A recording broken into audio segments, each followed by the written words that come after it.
महाराज जी राधे राधे। आपके चरणों में कोटि कोटि प्रणाम। महाराज जी, मुझ अधम पर भगवान शिव की कृपा दृष्टि सदा बनी रही है। मेरे हृदय से सदा शिव जी का नाम जप चलता रहता है और मैं सदा शिव जी का नाम ही जप करना चाहता हूँ। पर गुरुदेव भगवान, जब से आपका सत्संग यूट्यूब के माध्यम से ग्रहण किया है, तब से मेरे मन में जितने भी संकोच थे सब दूर हो गए। और गुरु भगवान, मैं आपके क्षण भर भी अलग नहीं रह सकता। पर गुरुदेव भगवान, अब मैं ना तो शिव नाम से अलग रह सकता हूँ और ना ही आपसे। क्या गुरुदेव भगवान, मैं शिव नाम जप करते हुए आपको गुरु मान सकता हूँ और शिव नाम जप करते हुए मुझे भगवत प्राप्ति हो जाएगी? हमारे पास तो जो कुछ है सब उन्हीं का दिया हुआ है। काशी विश्वनाथ हमारे आराध्य देव संन्यास मार्ग में थे। जो कुछ है सब उन्हीं भगवान शिव का ही तो दिया हुआ है।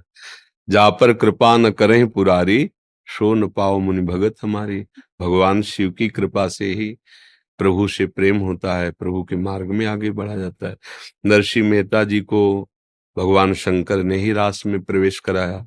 आज तक कोई ऐसा महान नहीं हुआ जिस पर भगवान शंकर की कृपा ना हुई हो, वो महान बन ऐसा भगवान शंकर की कृपा से जो भी, क्योंकि परम वैष्णवाचार्य हैं, उनके जैसा कोई भगवत प्रेमी और कौन हो सकता है। चरणामृत निरंतर धारण किए रहते। गंगा जी कौन है? भगवान शंकर अपनी दृष्टि से भी गंगा जी को रोक सकते थे। जब गंगा जी प्रसन्न हुई तो भागीरथ जी ने, तो उनका ऐसे चलूंगी तो सीधे रसातल पहुंच जाऊंगी, बीच में मुझे रोकने वाला कोई चाहिए। तो उन्होंने भगवान शंकर की आराधना की। भगवान शंकर, भगवान ऐसे भी रोक सकते थे गंगा जी को, और ऐसे जटाएं खोल दी कि भगवान का चरणामृत है, आप बांध लिया। जटा कटा संभ्रमम भ्रमण निलंप निर्जरी, विलोलवि चिवल्लरी विराजमान मूर्धन। भूल गई कहां से निकलूं, जटा में विचार किया था कैसे रोकेंगे महादेव, क्योंकि बड़े वेग से आ रही थी ना गंगा। जटा रूपी कटाह में गंगा जी भूल गई, जटा रूपी ऐसे भ्रमित हो।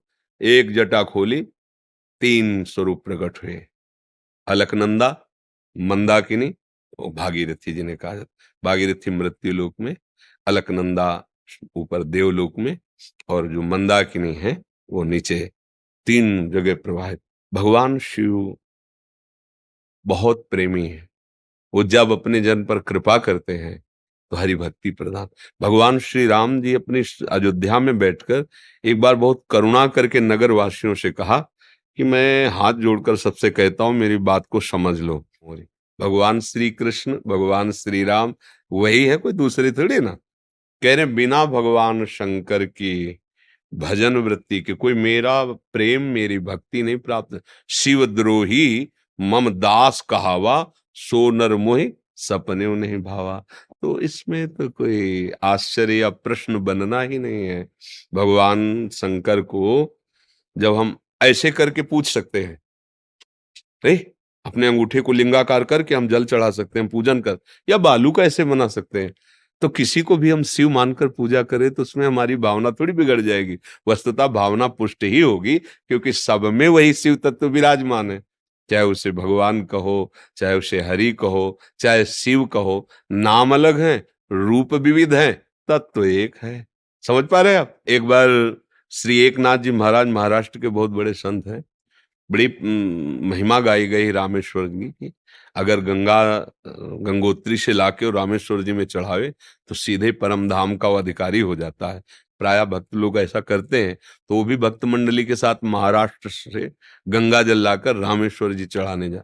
रामेश्वर जी के नजदीक ही पहुंच गए थे तो देखा एक पशु गधा ऐसे जबान निकाले तड़प रहा है। दिखाई दे रहा था कि प्यास से ऐसा। नजदीक गए तो सबने रोका भी, उनकी भावना समझ गए। अरे इतनी दूर से पैदल गंगा जल लाए तो रामेश्वर जी तो 4 कदम में है, तो मतलब आप गधे को किसी की नहीं सुना। गए, गोद में ऐसे सर रखा, सब चले गए गंगा जल चढ़ाने। पूरा गंगा जल ही जो थी पिला दे। तो वहां जानते हो, वो वहां मूर्ति में जल चढ़ाए थे, यहाँ रामेश्वर साक्षात प्रकट हो गए। कहो सो कहां जहां प्रभु नाय। भाव किया तो गधे से रामेश्वर भगवान प्रकट, भाव किया तो कुत्ते से विट्ठल भगवान प्रकट हो गए। सब में भगवान है। फिर संत भक्त ये तो भगवान के स्वरूप ही है।